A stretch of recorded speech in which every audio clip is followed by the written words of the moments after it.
Hi, I welcome you our case review today. We had a patient. She's Kay, and she came 2013 with a fibromyalgia, and she's 50 years old. So she referred by her rheumatologist. She has a typical back pain, had for 4 to 5 years, and hip and low back pain, and also 4 to 5 years. Hysterectomy and gallstone, and she had a pretty healthy when she was young, but suddenly she developed all this problem at the 2000, the when she diagnosed with fibromyalgia.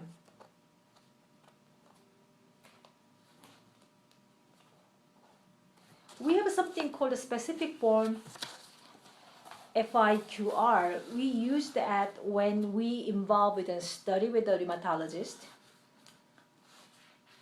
There's a 2-page form looking at their duration and then sensitivity. And so we not only just treating patient with a fibromyalgia, we always measure and then try to find out what achievement we made it and where we are directing.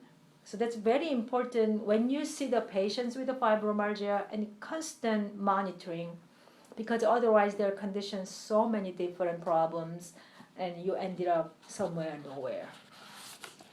So let's see how we treat her.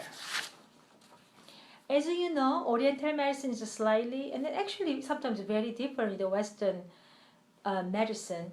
We use the same language, let's say organs. So we use the liver, heart, and a lot of times the spleen and lungs. But we have a different diagnosis along this same organ name we use in Western medicine. I think that probably confused a lot of our patients. So her case was liver chi stagnation, liver blood stagnation, heart blood deficiency, and lungs deficiency, and spleen chi deficiency. When you say chi and deficiency or excess, people get confused. I totally understand. But please bear with me. I will explain you what that means. So her treatment, we had a treatment 24 times. When we did the first FIQR, the fibromyalgia, the impact questionnaire, revised one, her total number comes out 73. So she was not like a really bad condition. Most of our patients start with 100 actually. So she was 73. And after 4 visits, she made us 47. And 14 visits, number went down to 28. And 24 visits later, number was only 17. If you look at the FIQR, so for example,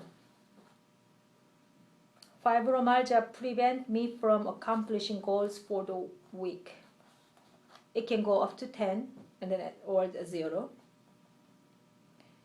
And how about you sitting in a chair for 45 minutes? Difficulty like a 0 to 10. Shopping the grocery or preparing homemade meal or vacuum or carry the big bag full of the groceries or climbing. So it's very detailed. We call the ADL, activities of daily living. And after 24 visits, she ended up 17. It's just normal people. She claimed herself she got her life back. Because when you have a 73, number 73 to 17, we assume there's almost a 90% improvement. For fibromyalgia patient for only 3 months. Actually, her intensive care was 3 months. After that, she just come as a needs base, and once a month or every other 2 months, once every 2 months, and sometimes she did a little stressful condition or overdue. Then actually, She's coming more frequently then. But we give her some freedom to choose like the acupuncture care instead of rely on dependent, and that's probably what biggest accomplishment we made for her case. She used to take only like a pain pill every day, and it's not a one, it's actually more than one. And she was pretty much, she said, it's like a hopeless now. She doesn't need as much the acupuncture. So let's explain what it means to us, these patients.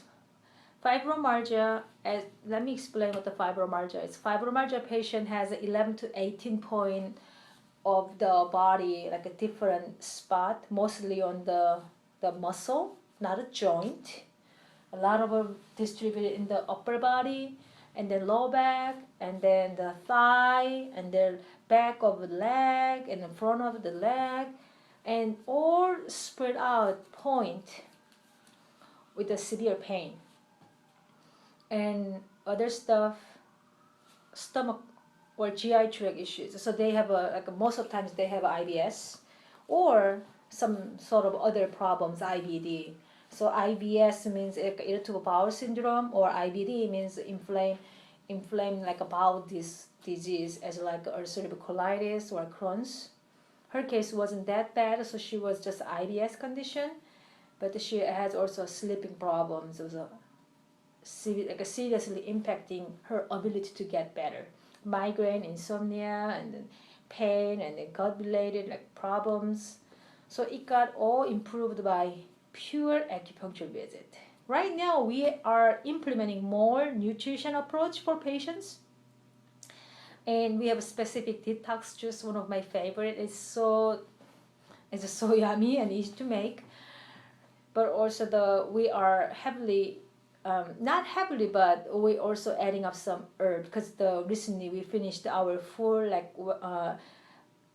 the Western, not, I'm sorry, actually the Eastern pharmacy. So we can formulate various kind of herbs for our patients. In her case, if we added up the herbs, probably it doesn't even take the 3 months. So my point here, that if you have a fibromyalgia, it's a devastating actually conditions. Fibromyalgia is a not specific disease. It's actually some bucket we called. So it's a categorizing with some different symptoms all put together. So it's a sort of a syndrome. So fibromyalgia is a syndrome. If you had that for most of people 10 to 15 years, and if you need newly diagnosis, or you are taking already medication, or medication is not helping you, and if you're looking for some more safe, less drug involved, I would say acupuncture is a wonderful way to start, and also stress management and nutrition approach. We call it lifestyle medicine. We need as many as help possible, but acupuncture will be a good place to start because it's not invasive and also safe and used for like thousands of years in a different part of the world. So if you're interested in, our office number 949-723-0054, or you can email info@leacupuncture.com, or leacupuncture.com. You can check what other option we have for you. If you have any problem with the fibromyalgia, you don't need to suffer. And if you're looking for answer, definitely we are experienced in the condition and we love to help you.